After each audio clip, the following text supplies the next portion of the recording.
everyone. It is episode 355, can't believe it, of This Is Whole Life.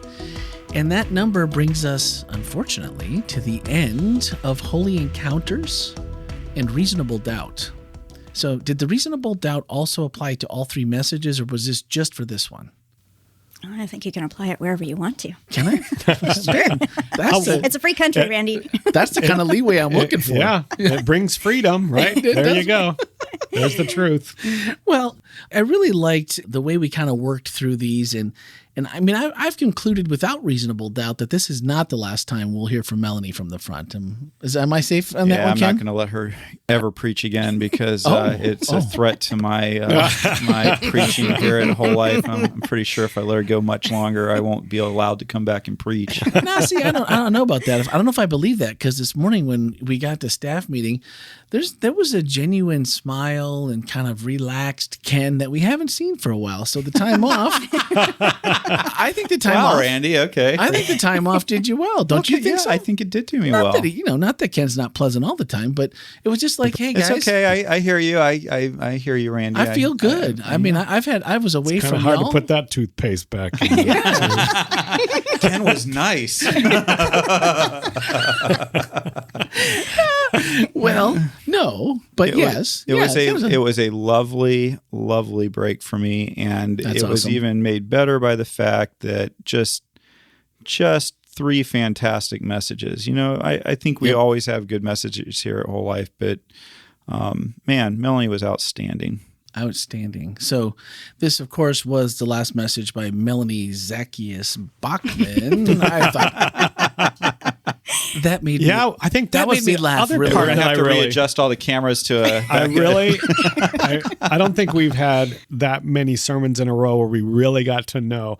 I loved every single one of them, but I also liked the getting to know you side of it. Yeah. Thank you for being transparent. Yeah, I think that's an important thing. Yeah. It was fun. It takes more than one sermon to really get to know somebody as far as that goes. And So all of you that are dating right now, do a sermon with each other, but don't stop at the first one. that's what I recommend. That's how Rochelle picked me. So. Yeah. you gotta do That's at why my least husband three. sticks around, because I preach at him all the time. There you go. Well, it also brings, I'm looking here through our paperwork, and I am seeing at least 2 questions from Ganashville Tim, who was sitting on the front row all 3 weeks. That's a good guy. I that put guy. him there so I can keep an eye on him. But Is that what? But yeah. he still sent questions. He's in, still so I don't know. sending questions in. That was awesome. When we came up, I just wonder why he can't ask them at home. I want to make sure it gets answered. Now there's peer pressure to answer these questions. During second service, I was doing a little background work that I do for the website every Saturday morning, and my Ellie came in my office door, and she sat down here where Ken's sitting, and she looks, and it wasn't that they were having to adjust the cameras, it's that they were having to go, Ellie is commentating as she house directs, and she runs cameras on occasion, and she's like, "Oh, come on, camera 2, keep moving." Camera 1, we've got to move her. Keep going. And so she noticed right away that had she been on duty, that it would be a little more It would be challenging to extra keep up. work. Yeah, they might have to Melanie. tape my feet to the floor next time. Yeah, I mean, when Andy was here, they would Walk just away. lock the cameras down, and they would, go to the bathroom, go get a drink, go do whatever. It's like, we don't have to be back for probably about 20 minutes. He's not going anywhere. So anyway, all of that to say, I think you saved the best for last, if that was possible, after the first 2 weeks. Because I think what you hit on as we started talking, a reasonable doubt, and this was the first one that at least I had a feeling or an inkling of where we were going. And I felt like that's where you ended up. But did I write this down right? Because I listened twice, and I think I want to make sure I get this right. Were you saying that 30% of the Christian population, which is the largest percent of the population, are leaving in mass exodus from the church? Is that what you were saying? Is that the research? According to the research, 1/3 of the population is in the done category. Ooh, 30% in the done category. Is this the American population or the world population? It's a good question. Yeah, I don't think it's the world population. They didn't specify whether it was the Christian population or the United States population, but they said 1/3 of the population. Maybe I should write them and ask that question. Either way, it's startling. That is a big number. I mean, that's just if you think about it, because I believe you turned that into 7 million in the church across the country, I think is what you said, were the almost dones or the doubting Thomases. Yeah, that's the research out of the University of Northern Colorado. Mm-hmm. And Jeff, you've been at this church a long, long time. Do you think that there's ever been a time or where, like at this church, that's been anything close? I mean, regarding Exodus. Or the people that you would, with kind of your role, I feel like you'd have a little bit of your finger on the pulse of, are people with the 1 foot out the door, the almost dones, they've only got one. Well, I do know that there was a figure given to us a number of years ago, and this has nothing to do with our particular church, but there's about roughly 5,000 or so. It's probably a lot more now, but a few years ago, it was around 5,000 members in the Orlando area. Okay. Seventh-day Adventist members? Yes. Okay. And then they kind of figured that there was probably another 5,000 that had already left the church of ex-Seventh-day Adventist. Well, and the interesting thing is, with the pandemic, 24% of members have not come back since the pandemic. That seems about right. And so that 7 million number, we still don't know because we can only have snapshots of research with the fluctuations. But it could be that a good portion of those 7 million people use the pandemic as an escape hatch and maybe won't be back. So, I mean, that's kind of a question mark still that we're waiting to find out. I think that if we were to do a survey at WholeLife, I feel like that if WholeLife didn't exist, that a large portion of the people who attend here on a given week would not be attending a Seventh-day Adventist church, and maybe another portion of them might not be attending any kind of church. Mm-hmm. Yeah, I wouldn't disagree with that. Yeah. I think that's accurate. Well, but that's anecdotal, obviously. Well, that's sure, just my impression. I don't remember ever having an exodus at this. If you're asking about this church, there's, in my close to 30 years here, I've never seen an exodus like those kind of numbers. But sure, I mean, it's Florida. People right. Migrate and move in and move out. I mean, it's hard to know. That's part of everyday life in Florida for sure. But I don't feel like there's there's a big group that that are just sitting here going, I think I'm about done going to church. Or I feel like people genuinely have been searching for a church like WholeLife. And well, I think, to be honest, in listening to the sermon, and I feel the same way, I think what we have tried, and I'm not going to say we've been perfect at it, but we have tried to be real with, real means having doubts. So we have tried really hard at this church to be very, very candid about our realness, that we are not going to apologize to the fact that once in a while a pastor, once in a while a leader, once in a while a member, we're all going to have doubts. Sure. We're all going to have those times where we go through. And by the way, those may last for a long time. Yeah. So and not only will it last a long time, but sometimes there is a deconstruction that takes place and a reconstruction, and that's okay too. Yeah. That's one of those things where I don't think we should try I like, Melanie, it's interesting though, as we listen to the questions that came through, and we're probably going to deal with this in some of the questions, is that there is an uncomfortability that you probably saw in the questions of people saying, well, we can't stay there too long. Mm-hmm. And I'm thinking that perplexity might be the best place to be, especially in this level of understanding how I can. You said deconstruction, which I thought was really good. That's a great word. But I do think that harmony, that's what Brian McLaren would call that kind of bringing about what happens after this perplexity time. And he says there needs to be a stage where you figure out how to harmonize some of those levels that are somewhat doubtful. Interesting. Yeah. I might have to push back on Brian a little bit on that, just because you may not be able to come to a place of stasis. You may not necessarily be able to come to a place of harmony. You may have to develop a comfortability within the tension that doesn't Yeah, and completely harmonize. Well, and yeah, I don't know if you've read that book called Faith After Doubt, but it was that actually. Okay. It's the ability to suspend your doubts and have them actually, in a sense, create a sense of, I'm okay with this level of doubt right here. Right. And I wonder right. what I'm hearing from Melanie in the message that I heard this. I wonder if Melanie were writing that book, she would call it Faith During Doubt. Yeah. Instead of after doubt, because I think that one of the things I kind of heard her saying is that, sometimes doubt doesn't really, sometimes we want doubt to go away and be replaced with faith. And as a Christian church, we're like, let's get that doubt going. Let's get that out of here. And let's return to faith. It's a good point. And so, well, and I think that part of the issue that we have when we talk about things like faith and doubt and belief is that faith and belief are often used interchangeably. They're used synonymously. And whereas I would say that faith and doubt are the companions, because you can't have faith unless you have doubt. If you don't have any doubt, then it's belief. Mm-hmm. But just like you cannot have courage unless you have fear, you cannot have faith without doubt. If you have absolutely nothing to doubt, you have no reason for faith. Well said. Yeah. Oh, it's another one of those mirror things. Our mirror's getting full here at the podcast of things we should remember to remind ourselves of, the dashboard. You're going to have to start moving on to maybe your work desk now and start putting things there. But that's really good because my question was, I think it's the unknown of that time that you spend in the doubt where there's no answers, there's no clear path, there's no direction.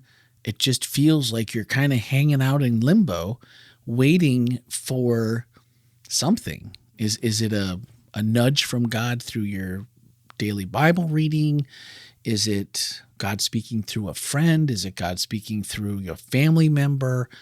Is it you just and when those don't come, you just kind of sit there, and it doesn't feel like there's any growth or any movement, but I don't think that's true, but I also don't know how you would measure, because if your doubt lasts for 3 years or 4 years, you had to have had some kind of growth during that process. But how do you judge it during that time? Because I think that's really the question that everyone's trying to answer during that time is, am I making any progress, or am I still worthy of anything if I'm still in this kind of limbo space?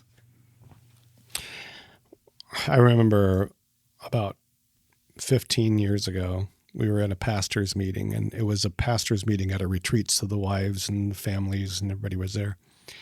And one of the wives stood up in almost in a desperate voice, because there was a great deal of questions that were going on in the meeting that we were having, and questions about how we're going to handle certain things. And finally she stood up and screamed, could somebody just tell us what we're going to do so that I know what to believe? Mm. And I think it took me by surprise. It was aghast. And I think sometimes we get extremely paranoid when there is that side that is not answered. And in our Adventist culture, that has been sort of the way we've thought, that we have to get all the answers down, and we have to get these things taken care of. We can't have any loose ends out there.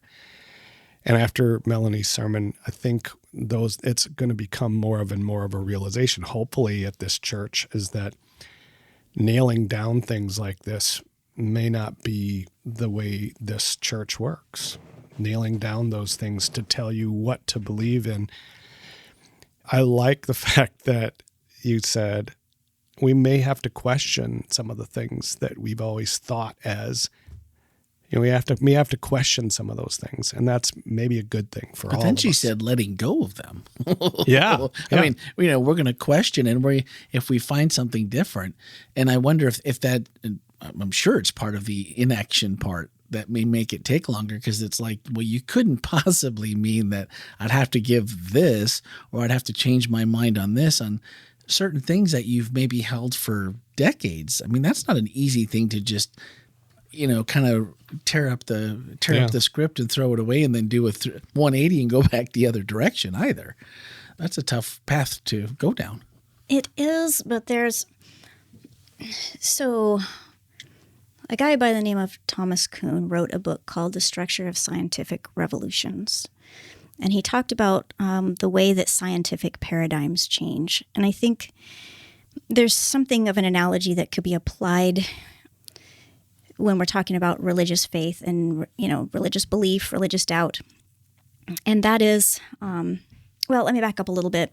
When I was doing some research, I was looking at all of these psychological, studies that say that people gravitate towards certainty. People want to be certain. They want to be confident. They want to feel secure. They want stasis. And I thought, well, how in the world, if what people crave is certainty, then why do we have, a third of, Christians calling themselves done, leaving something that they used to feel certain about for the unknown? And that's what I was reading over and over in these anecdotal, these exit interviews of people who are saying, yeah, I would rather be in a place where my questions are not answered than be where people have all of, quote unquote, the answers. Yeah. And I was trying to figure out why that was. And then when I read this other book, and I started realizing that when you get to a certain place where it is more uncomfortable to stay than it is to experience the possible discomfort of change, that's when the transition happens. That's when that paradigm shifts. And so I think when it comes to evaluating something that you believe, when you finally come to a point where it's less comfortable to live in the certainty of the thing that you've been believing than it is to let that belief go and embrace, even if it's the unknown, the tension actually is relieved when you let go of that thing that's not bringing you certainty anymore. And I think that's why when you read the stories of people like, John Steingart and Joshua Harris and Marty Sampson, some of these other people, they will describe a sense of relief, a sense of peace, a sense of, of openness. And I think what is happening psychologically there is they've grown so uncomfortable with the answers that they know aren't real answers that it's actually a relief to let those go. And then be open to the next thing, whatever that next thing is. Wow. Those were three really, really good examples. I only knew one of those, but then to think about how much the pressure's on in their status, where you have, fans and people that have looked up to you and all this, and there's that other expectation that's involved. And then to just come out and say, oh yeah, by the way, this is not how I feel anymore. And then to feel almost a sense of authenticity to finally be telling people, this is who I am, and I'm sorry if this is who I wasn't long before you knew that this isn't who I was. And I think that's finding that peace. Wow, that's a big deal. Right. And I think especially because it takes people months or sometimes even years to deconstruct to that point. And so if you spent the last few months or the past few years feeling like a total fraud, like a total fake, and trying to pretend that you believe something you don't actually believe, the sense of being able to say, you know what, you're all going to hate me, but at least you'll hate the real me. Yeah. Which one was it that said, I wish, like what you guys are telling me in the forums and stuff, that, God would speak or God would do so. I wish that was the case, because then I would know, or I would feel comfortable, or this would validate me somehow in this process. But that was John Steingart. Oh, he said because he said his parents had been praying that God would reveal himself to him, and he said, yes, I wish he would. Yeah. I would love that if it happened. I prefer that there was a God, but in the meantime, I have to be honest. Yeah. That brings me to when you knew we were going to be doubting Didymus or deconstructing Didymus. I think it rhymes nice. better than I like Thomas. that. Yeah. A little alliteration. Yeah, so I thought that worked better. But the thought of when we look at anything from the Israelites to being in communion with God in a real physical kind of sense, and of course the disciples in a very physical sense, human sense. it's always, well, it's got to be easier. I mean, they were there, and you went into detail about Thomas saying, look, you were here. Did we not just go through this? Didn't you see this happen? I did these miracles, and yet here you all are. We're on the mountaintop, and there were still some that they didn't believe. They weren't sure. They had questions. They had doubt. And after all of that, to then have Jesus just go like, okay, we're all, you guys ready now? This is it. We're sending you out. The Holy Spirit is going to come upon you. And it did. And all of this happens. And then you said, so why would we assume that people who doubt need to take their mess somewhere else? And I thought, man, if there was ever a message for someone who just thinks like, I don't know, I think I know about this Christianity. I think I know about what the expectations are, or, people that seem to have it together and all of this stuff. And, the truth that we all have our own messes that we have to deal with. And at least here, I think that's our attitude. We don't want you to take your mess somewhere else. Bring it here and let's be messy with us. Be messy with the rest of us who have things to do. WholeLife Church, be messy with us. There's our new tagline. Dude, we might have missed out on that. That's pretty good, actually. Be messy with us. I like that. And I really thought the last thing that you talked about, beliefs versus truth.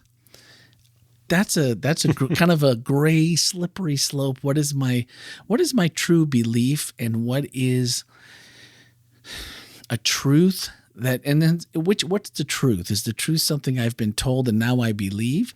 Is the truth somebody else's truth or version of the truth?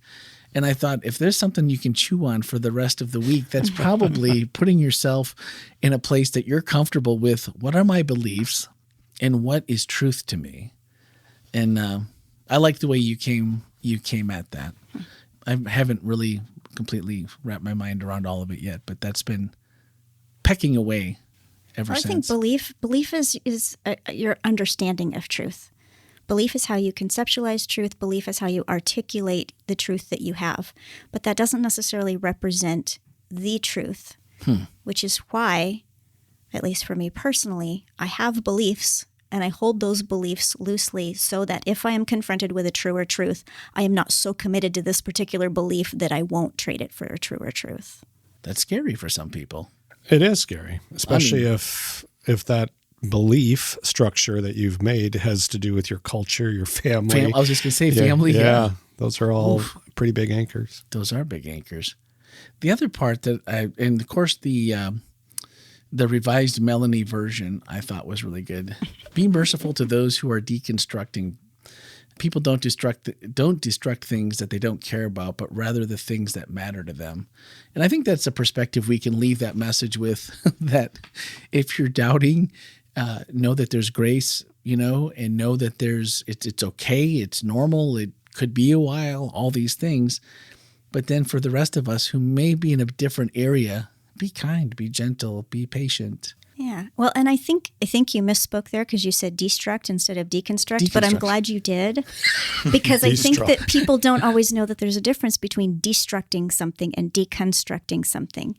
It doesn't, when we say deconstruct, it doesn't mean we're just taking a giant plow and just plowing everything into rubble. It means that we're taking things apart, we're examining, and sometimes that means putting them up on the altar of sacrifice and determining whether or not they need to be part of your belief system or your faith journey. So that was probably a slip of me saying, way to go. But that was, I'm glad you did that, because that offered me the opportunity to distinguish between the two. No, I think that's good. And it also, I think for me, it makes me a little more comfortable with the process to know that sometimes it's not a full, we just have to throw everything out and start fresh. It just means we're taking pieces and parts of things that were truth, things that we're learning, things that maybe we've been told that we've never understood before. I mean, how many times have you heard a message about doubting Thomas? Mm-hmm.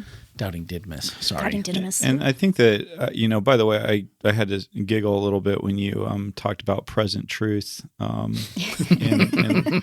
threw that one in there, because for those of you who may not be familiar with that phrase, it's a very old phrase. Very old phrase. And it's used a lot by Ellen White in her writings. And it was actually, I think, particularly relevant to what you were talking about this week, in the sense that Ellen talked a lot about that there was a truth for this day, for this time, for this place that needed to be heard in the world. And that's why it's called present truth. It wasn't called, the truth. It's called present truth because it is truth, but it's the truth that's particularly relevant for this time and this place. And you have to think that 140 years, 150 years later, that there is a present truth today that perhaps looks a little different than the present truth in 1888, in 1900, in 1844. I was just going to say 1844. And Ellen said something else that I think is that more Adventists ought to wrap their brains around and accept a little bit more. She said the truth is progressive. And I think it's an important thing for us to think about, because a lot of us want the truth to be regressive. I can't tell you how many times in my ministry I've had somebody say, why can't we just go back to that good old religion? Why can't we go back to the way it was?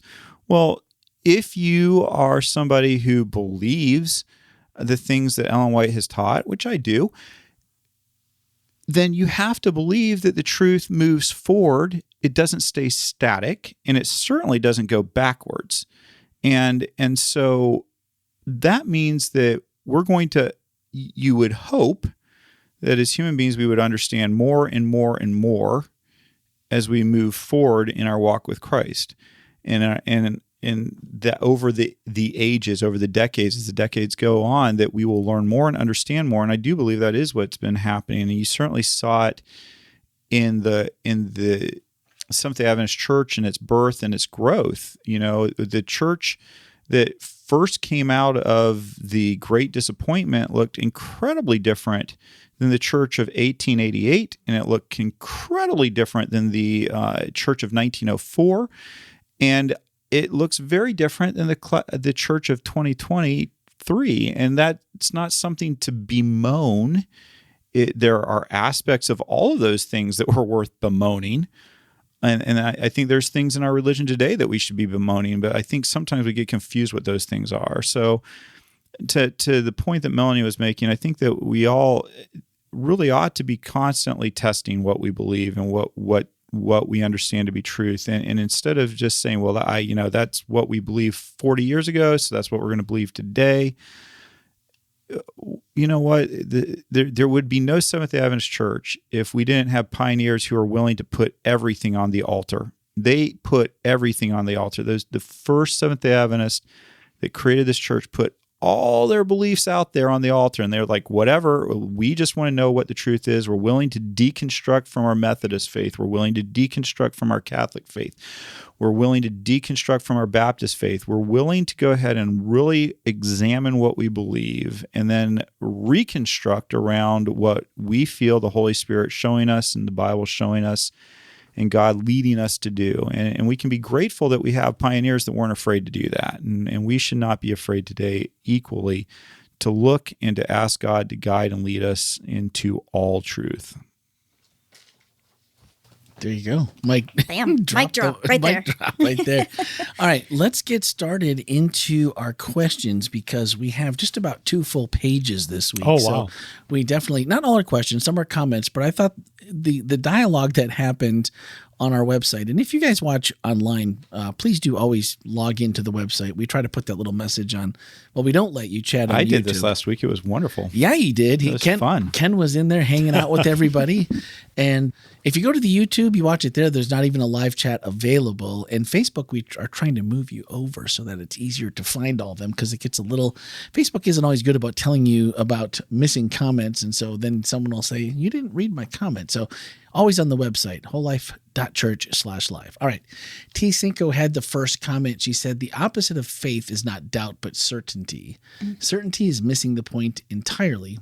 Faith includes noticing the mess, the emptiness and discomfort, and letting it be there until some light returns. And that's a quote from Annie Lamott. Mm. And I was like, wow. Everyone was pulling out the big guns. Yeah. They were pulling out quotes this week. And right after that was apparently what the following was Nashville Tim. Man, I wish I'd let him change it back to Nashville, or as Stanley likes to say, front row Tim, since the last 3 weeks. So maybe he's going to go back to Nashville Tim now. We'll see. Since you're not going to be up front. What can be done to support and encourage the almost dones? Yeah, we did touch on that a little bit. How do the almost dones know if they're not here already, or they're searching and they might find us? How do they know this would be maybe a good place to come and be an almost done here? Well, so here's how I think, and I don't know, Ken and Jeff might have some other things to add, but I think one is that you don't feel like you're not allowed to speak. You're not allowed to express something that you're trying to figure out. You're not allowed to ask questions. And I'm not talking about the little tiny questions that are sort of sanctioned. I'm talking about the big questions that sometimes make people really uncomfortable. Yeah.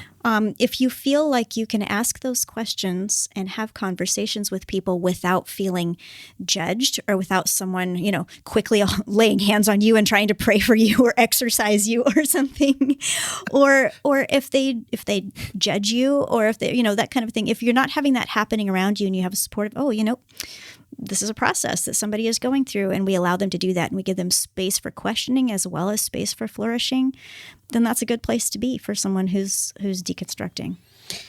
I think one of the things that, and we've all talked about this in terms of our small groups and our classes that we do, our Sabbath groups, we call them, is that we don't do a lot of binary thinking where where it's either a right or a wrong, or you're in or you're out kind of a comment or answer.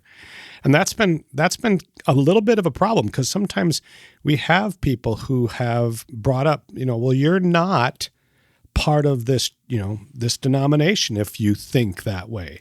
Right. Or, and we've created that kind of thinking. And I think that's one of the things we can do, is we can get away from that kind of in or out, posturing ourselves with people, because let's face it, all of us, could probably find a place where we were out. Where it would cause us to be out. Yeah. Yeah. So. I think this church, though, does a really good job, and this is just from my personal experience, of if you come in between first and second service, there's Bible study classes happening all over the church, age specific and appropriate. But I've been to multiple classes. I've taught some of those classes, and I've always felt like there was a palpable degree of safety in that when you hear other people asking questions, there's times where you're like, ooh, wow, that took some guts to actually ask the question, because you can tell they're serious and that they actually want an answer. It's not, trying to play like I do here a lot, try to play devil's advocate and see if you can get someone to get a little flustered and double down, check, go for it.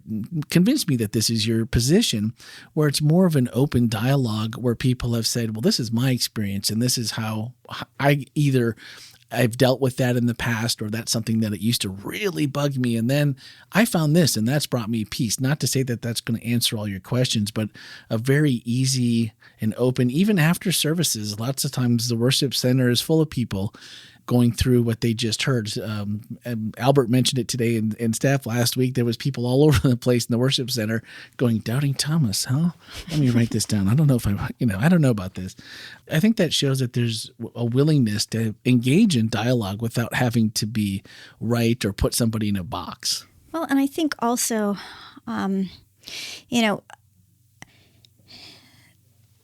I think for people who are leaders or even preachers, that being comfortable with being disagreed with. I think if you have people who say, you know what, I disagree with you on that, and you're okay with it, like if you disagree with me, that's all right. And one thing that I appreciated about the way that Ken presented the Follow Me series, of course the invitation was there, everybody follow Jesus, let's all follow Jesus, let's all be Jesus disciples. But when it came down to it at the very end, It wasn't like, all right, everybody in this room, raise your hand if you're going to follow Jesus. Otherwise, you're going to be an odd person not raising your hand. It was like, all right, if you think you want to follow Jesus, if you're not sure about it, hey, take this challenge coin. If you're like all in, you know what, take this t-shirt and commit to something else. But there was also room for somebody to do neither if they chose not to. And I think not having that kind of loyalty test where it's like either you stand up for the whole thing or you're out, is another way that makes this a safe space for people to be. Yeah, there's nobody counting from the video footage that you didn't take a coin or a t-shirt. Guy on the third row to the left. We didn't see you raise your hand. You're going to get an email from staff. Yeah, that'll be coming soon. I think, I just kind of want to echo some of the things I've heard, but I also want to kind of put an expectation out that, because sometimes I'll hear people say, well, I don't feel like I can say what I think in this Sabbath school or at this place because somebody, and here's where I say, I think that there are some things that you aren't safe to say here at WholeLife. And I think we ought to be open about that. And I think one of the things that is not safe for you to do here is to be disparaging of other people. Mm-hmm.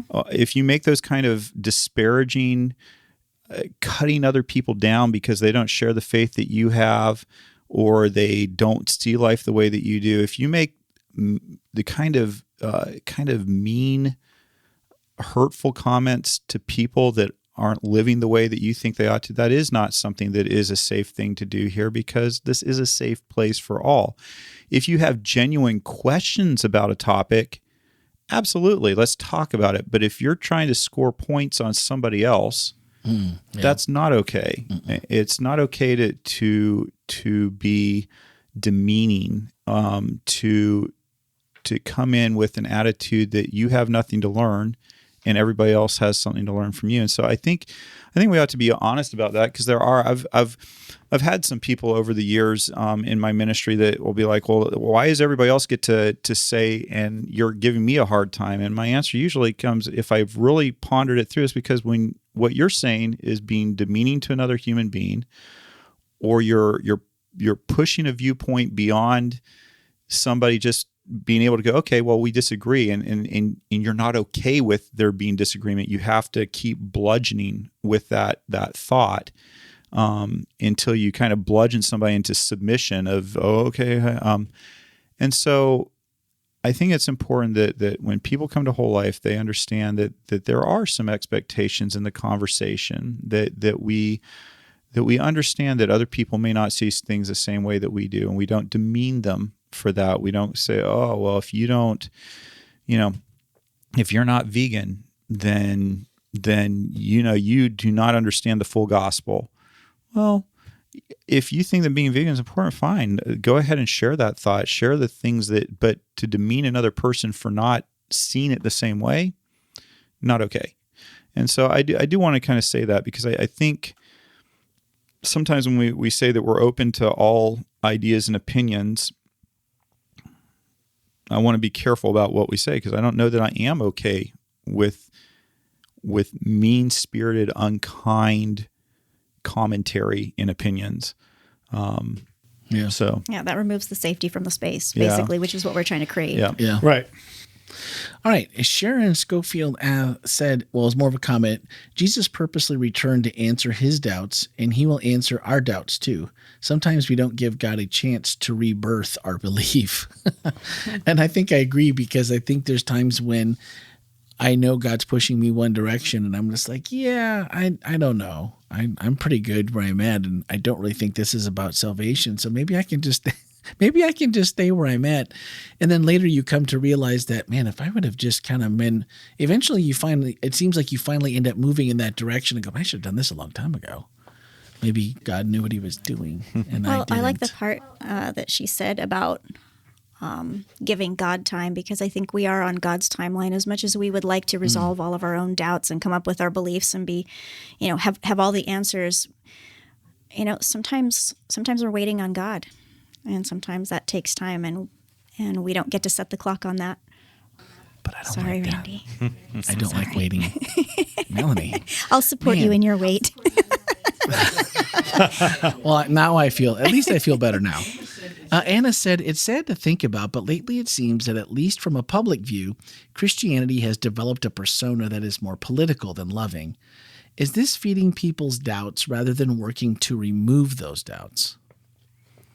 Maybe about the effectiveness of being a Christian if we're going to let political is certainly an angle, but anything that we would use as a wedge to be the non-loving that she's referring to, I think has to be, like Ken just said, you can have your opinion and you can be a part of the conversation, but if that's at the expense of somebody else, whether that's a political wedge or a sociological edge, whatever it is, I mean, that's the thing that we really can't do if we're going to be a loving community.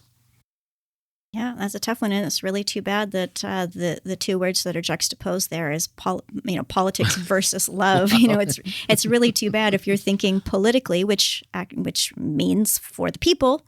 Right. If you're thinking about for the people, that can't be somehow synonymous with love. Instead, it's created such a hostility. That does seem. And yet it has. And yet here we are. Yeah. Yeah.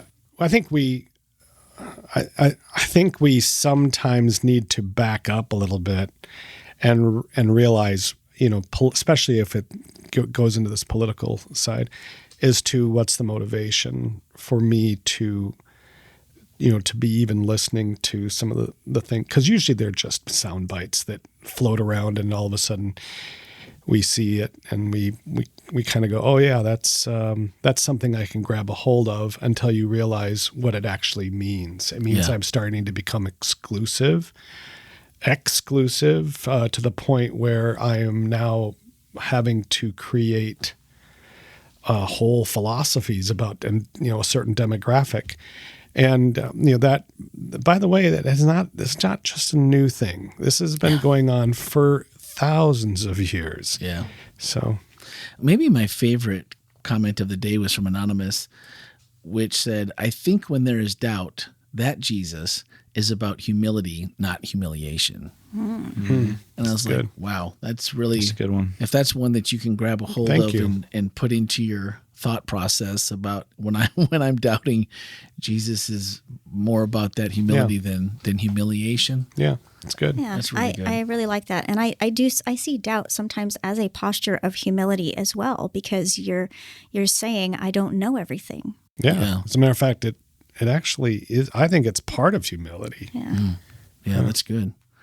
Well, Tammy was our champion in the chat. She kept things rolling all this past week. She gets extra points. She does get extra points. So thank you, Tammy. She can't roll on her own. I know. She can't get here. But she said, so many fret over the nuns, those who don't consider themselves a part of any religious group. Is this really as concerning as some try to make it appear, or might these doubters simply be on a healthy journey with God and looking for a faith experience outside of what many Christian communities have become? And Anna answered that, and she said, T. Cinco, that's why I'm here at WholeLife rather than in the Baptist church where I grew up.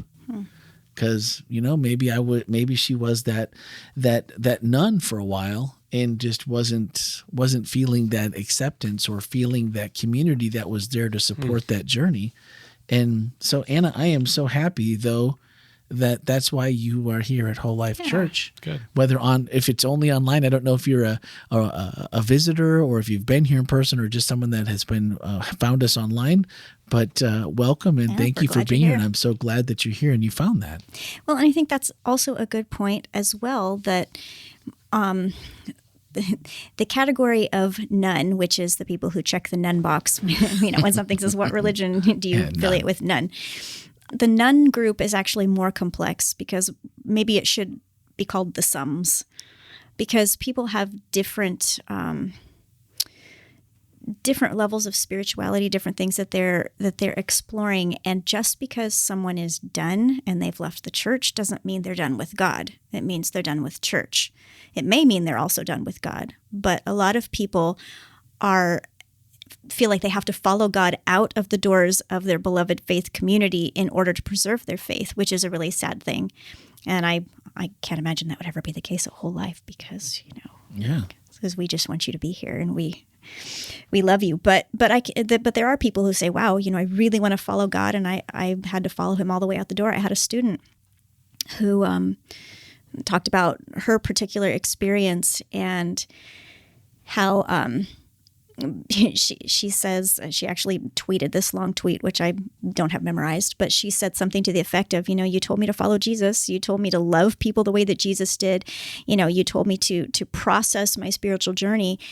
And then you told me, don't take that too far. Don't take that too far. Don't take that too far. And she said, if you really want me to follow Jesus, that's what I did. But I had to follow Jesus all the way out the door.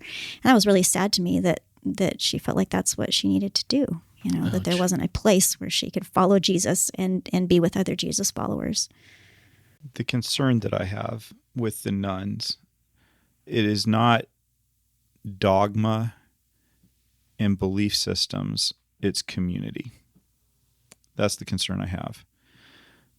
Because when people say I don't need church, to me that's like my thumb saying I don't need the rest of the body. Yeah, you do. You do need the rest of the body. You do need community. You may not need to subscribe to every belief tenet that a denomination believes in, but I do feel like that the Christian faith is a faith not of individuals, but of community and togetherness. And that's one of the reasons why you call it communion. And so for me, that's why what denominations can do sometimes is so dangerous. I mean, the Seventh-day Adventist Church started off as what we called ourselves a creedless church.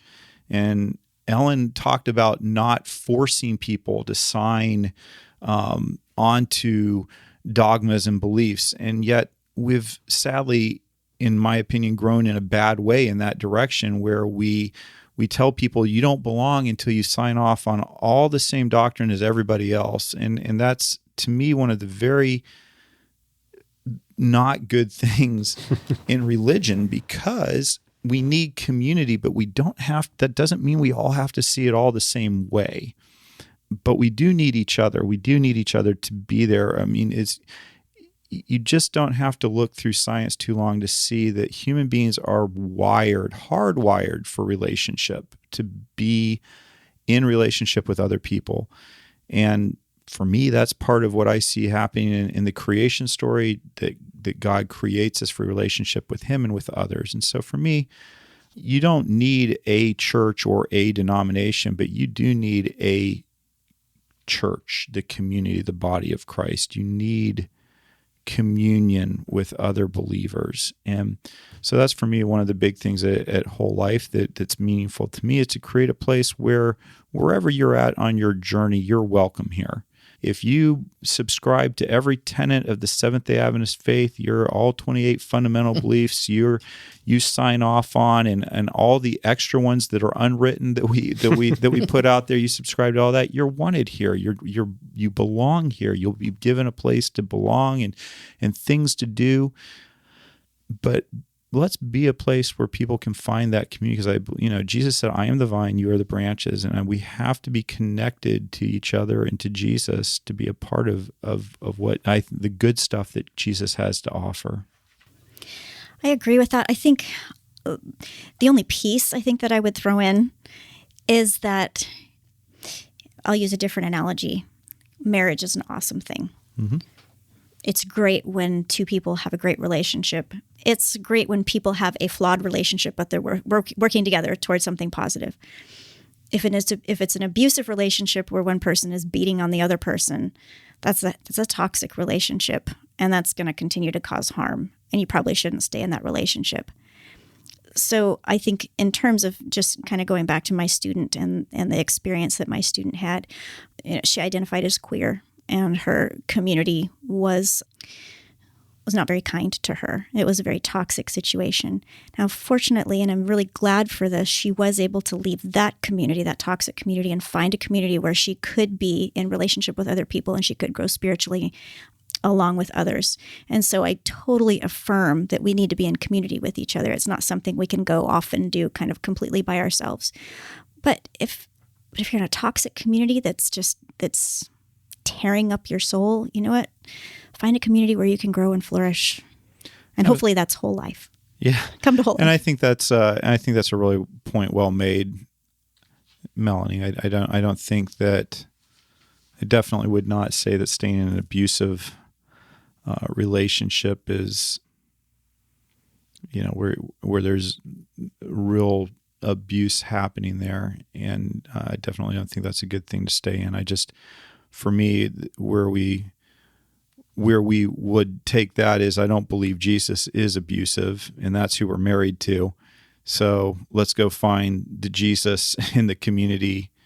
And that would be my my part of that. But anyway, yeah. Go find people who want to be like Jesus. Yeah, find those people. Sharon commented saying that we seem to be putting our beliefs on the experience and favored leaders rather than strong belief in Jesus. Thomas was still grieving the death of Jesus. His mind was clouded by sadness, and we doubt more when crisis affects our lives. Are we coming to God and our fellow believers when we doubt or just struggling alone?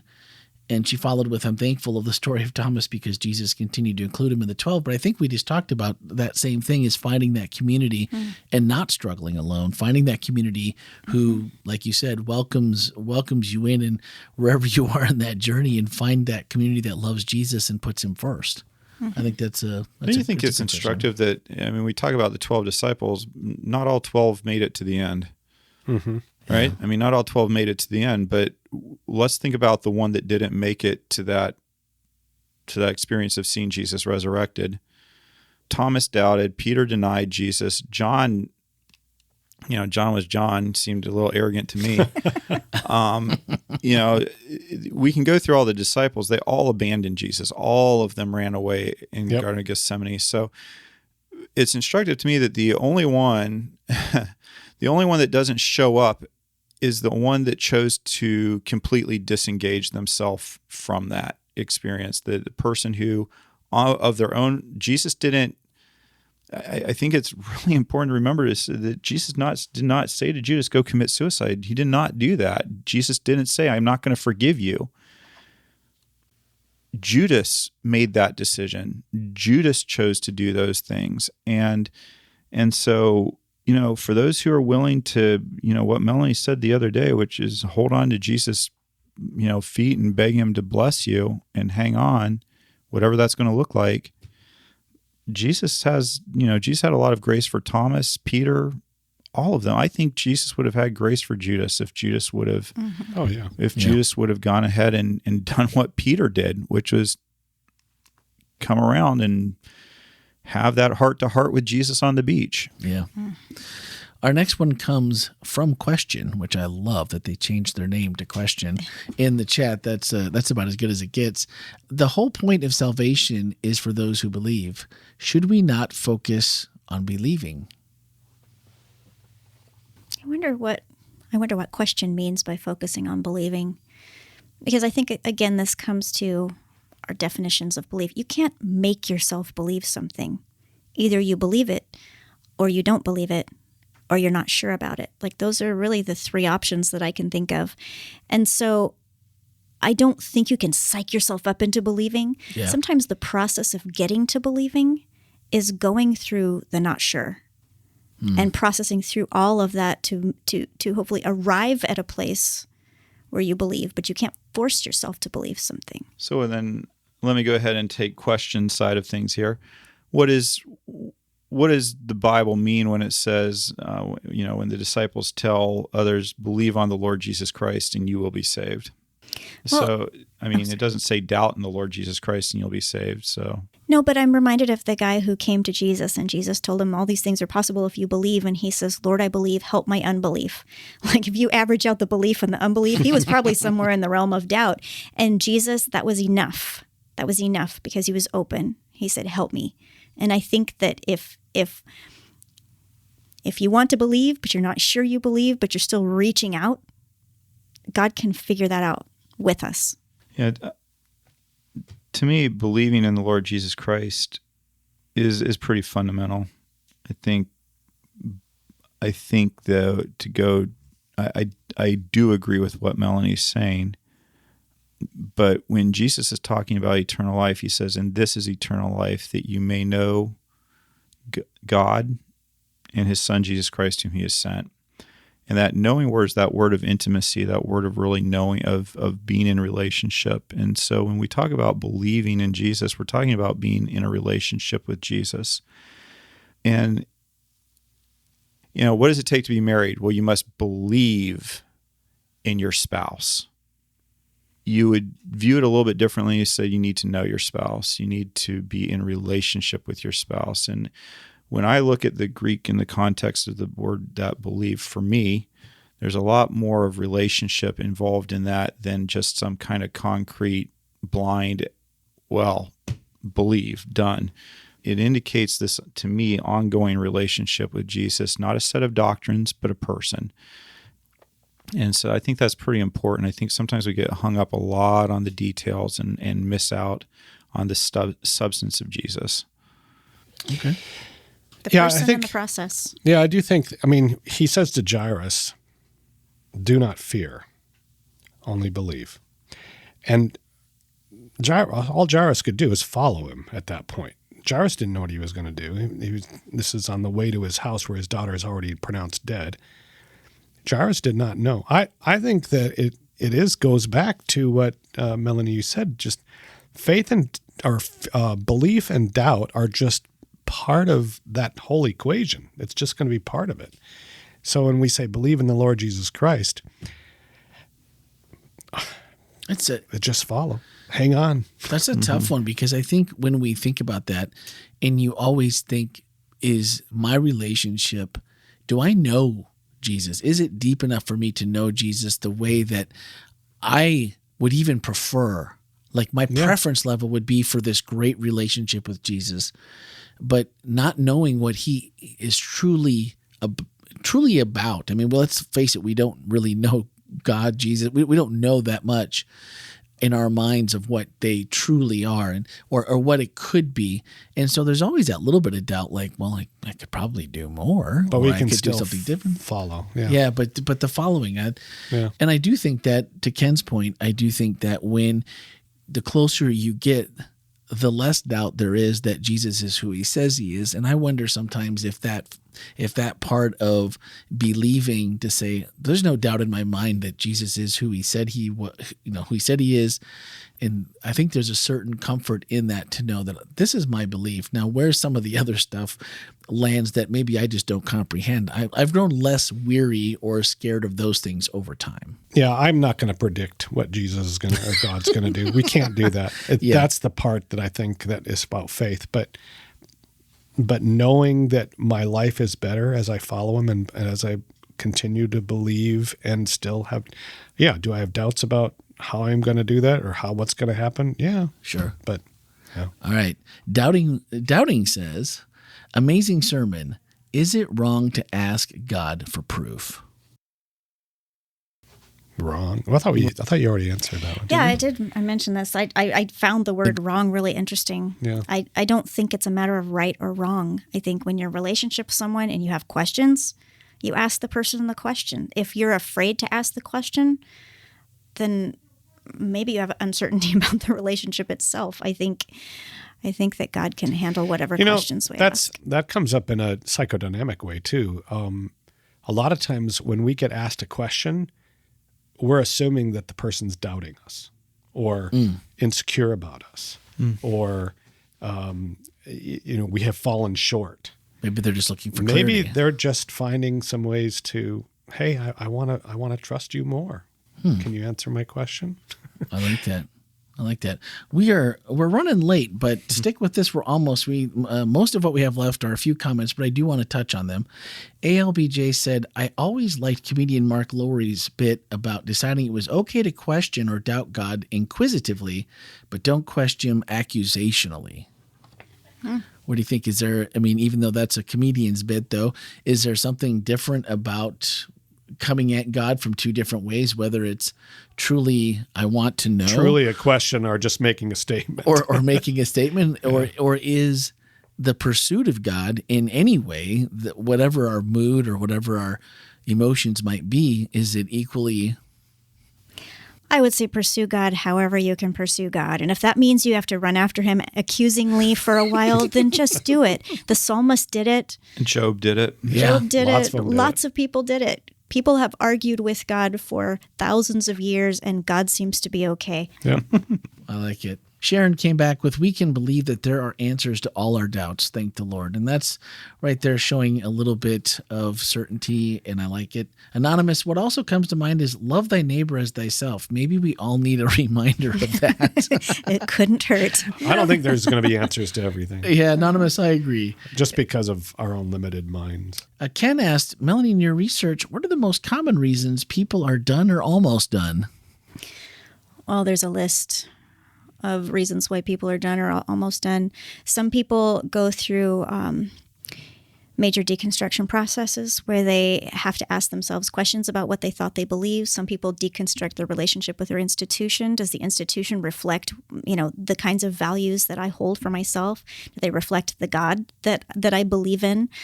Some people have to deconstruct their picture of God. Is the God that I have been, given the one that I believe is existing, or is this just a representation of what someone thinks God is? Other people leave because they see a lot of hypocrisy in church. They see moral failures especially of leaders. They see people talking about loving their neighbors and then treating their neighbors like garbage. They see people being exclusionary. That's a big one. They see people mistreating the LGBTQ community. They see people, going through or people might go through a divorce or something like that, and that divorces them from their community. There are a lot of different reasons why people leave. Sometimes it's deconstructing their beliefs, and sometimes it's situational. Sometimes they've been hurt by the church. So there are a lot of different reasons why people leave. And I think... Has anyone ever walked out and said, that church just loved me too much. I had to get out? I have not come across that person in my research yet. So... No. I thought this was maybe the best. That crazy coyote who's with us every single week, and I'm not sure who you are, but a great name. But what a great name, and name. I appreciate seeing you in the chat every week. There's always good comments or questions. Said everyone needs to hear what we've just heard. #thankful. Yep. And I thought that was that he or she was definitely dialed in there. Oh, thank you. Anonymous said, I think we've become a society both in the church and outside the church that feel we can judge and post and know what any individual is going through at any given time. Like maybe somehow we've learned enough. We've come together as a society with, knowledge increasing at a rapid rate in the internet and everything else that, we can just figure these out and we can just divide people up and put them in those categories. But I hope that as a society and a church, I hope that Anonymous, that if you've ever been to WholeLife, or I hope you haven't felt that way. I hope you haven't felt that way here, because obviously with that many people leaving, you're not wrong in that assessment. Jahimi wanted to know, if the gospel truth is that powerful, why does it have to be justified and justifiable? If what we're holding on to in this and holding on to Jesus, why does it have to be justified and justifiable? I'm not sure I completely understand the question. Yeah, I'm not exactly sure if she's saying. That's an interesting question. I'm not sure if it is justifiable sometimes. But. Yeah, it almost sounds like speaking for God sometimes. When what's the purpose of life, or what's the? Yeah. I don't know about justifiable. And I know Jahimi listens, so if you want to send us redo that a little give bit. us Send us a follow-up, and Yeah. we'll see if we can... answer that one a little bit more directly. Okay, last question goes to Trifina. What can the non-doubters do to help doubters, or do they need to do anything? Should we be concerned if we're... Is that her question? Do they need to be? Yeah, should the non-doubters, should we be searching out the doubters? Should we be giving them advice? Should we be... Well, I think we're all doubters. Right. So, well, yeah, maybe. I think everyone experiences doubt. I think Yeah. that there are people who experience doubt on a more profound level. Yeah. Yeah. So if someone is experiencing profound doubt, love them, give them space, don't judge them, spend time with them, allow them to be where they are in their process. That sounds inviting. Be available. Let them be in community. It's fine to discuss, but don't argue with the intent to win. Yeah. Have a conversation. Share your experience by all means, but don't think that you're going to logic somebody into a complete change of. If you have a hard time being truly open in the conversation, though, in other words, that's the piece. If you have a real hard time, then find somebody that might call out your blind spots, because I think that's part of the issues is we usually get into a conversation, but we do end up trying to be the attorney for whatever reason. All right, so we got through all the questions. Man, you guys threw a ton, even without Ken's questions and in front row Tim. We had a ton of interaction and a great, really almost a subset happening all week this week. You know, we get asked questions, but I wanted to ask a question this week to people listening. Well, and maybe even to Tim and Jeff. Okay, Tim and Jeff. Okay. So I have an idea for another podcast. Dun, dun, dun, dun. And I'm wondering what you guys think. So, like, the funny thing is, like, one of the main things I get asked a lot is there are a lot of people who aren't very familiar with Bible stories, like stories from the Bible. Like on a regular basis, I'm more and more finding that people have not heard stories in the Bible that, in some cases, I would be kind of things that I grew up hearing a lot. And so I have this idea I've been thinking about doing which is just finding different, maybe random, I don't know, but Bible stories and just reading them straight from the Bible. So maybe 5 minutes, a 5-minute, read it straight from the Bible. Maybe Randy, you and I kind of talked about it a little bit. Maybe release it on a Monday. Mm-hmm. And then the four of us then would record maybe another 10-minute discussion about that story and different ideas behind it and things like that. And then we release that on Friday. And the reason why we don't release them together is because I'd love for people to hear the story and try to think about what the Bible's trying to say, what the point of it might be, how could you apply it to your life. And then on Friday, we do a little bit of a talk about maybe some of the Bible background things, some of the interesting little nuances of the story that gives a little bit more depth to it, maybe some of our takeaways personally from that story. That sounds like fun to me. Yeah. No, I think it's good. The other thing I was thinking is, too, we could also, if there's a specific story that somebody wanted, we could request. We could start anywhere and then let, I'd really like to know more about. And if it needs to go deeper, we could always do a 3 or 4 part series into it after and continue to, if it turned into. If you're doing the story of Joseph, you're probably not going to do it all in 5 minutes. So maybe you break it up into parts, Wait, what? The stories of Joseph. There you go. But that's, I don't know. I'd be curious. I'd be curious see what people see if that would fly. Yeah. People would think. What do you think? Would that be a podcast? There's not a lot of Bible study. Period. There's a lot of Bible commentary. There's a lot of Bible angles. I think it would be. So would this be the family-friendly version? No, absolutely not. Okay, just wondering, because we'd have to pretty much chop out all of Judges. Well, which happens to be my favorite book of the Bible, so that will not be happening. No, this will be the version that you might want to listen to the story before you play it for your kids. Because and when I say that, we'll just be reading the story straight out of the Bible.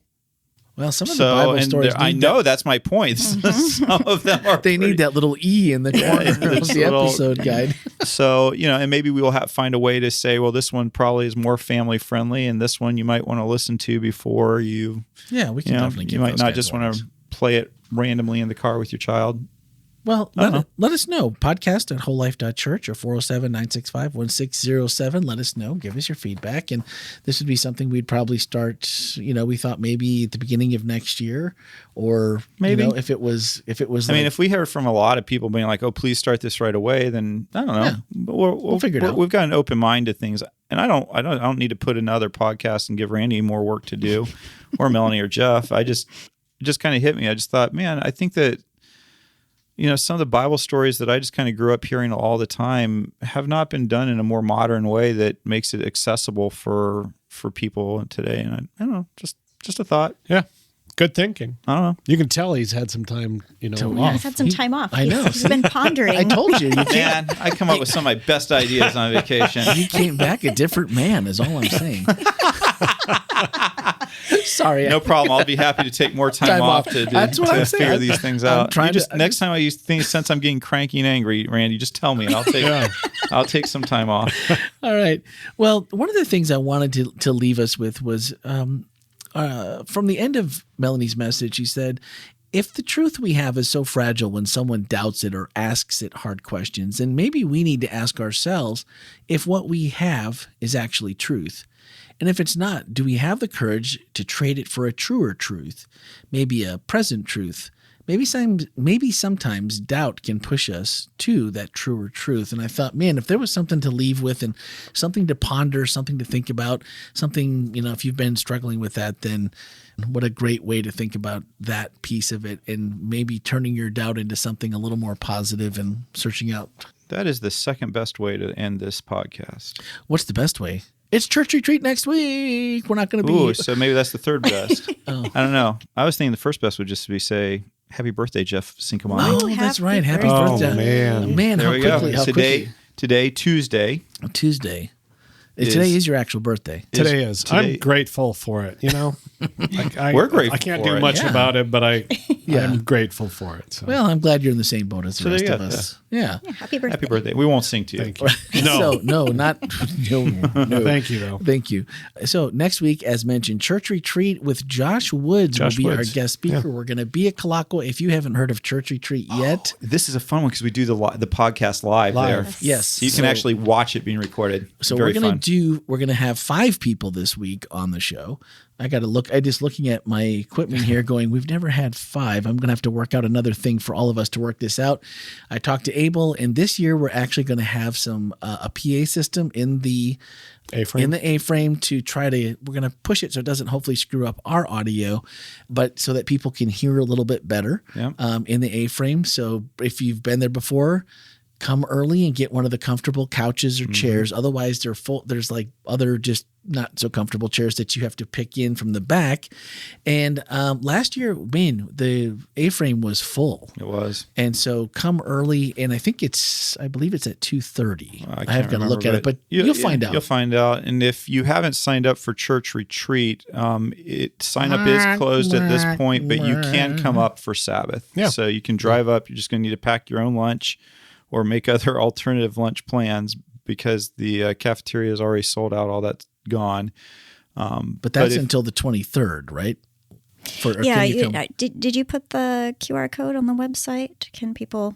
There is, right, on the website there still is. WholeLife.church. Yeah, I've already updated the website as so we're people can recording go there this. and register for the day. WholeLife.church. First, just for the day. And But you do have to bring your own WholeLife.church. lunch. Yeah, and that's open until the 20. I think that form is open until the 23rd. WholeLife.church. And after that, if you just show up, well, I guess And you just show up. You just show up. But WholeLife.church. We'd rather you sign up at WholeLife.church. someone might. No, nobody's going to shun you for just showing Nobody will up. shun you, but we'd love it if you'd sign up at WholeLife.church.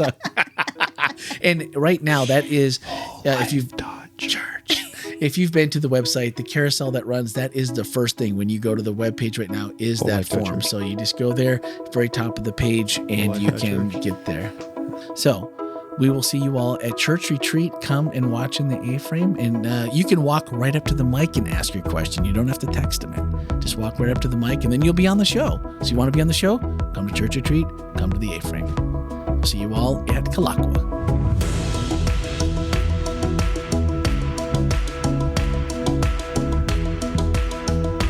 I put you first. I mean, just as a, don't.